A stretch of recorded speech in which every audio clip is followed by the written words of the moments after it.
Geçmiş olsun cümlete. Sağ olasın. Allah razı olsun.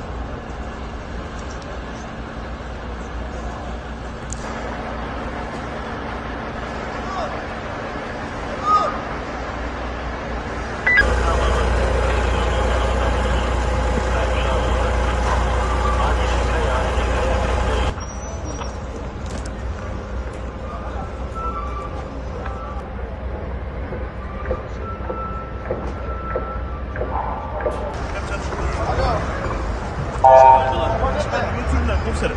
112 göre. Daha eğitim araştırma hastanesini götürdüler.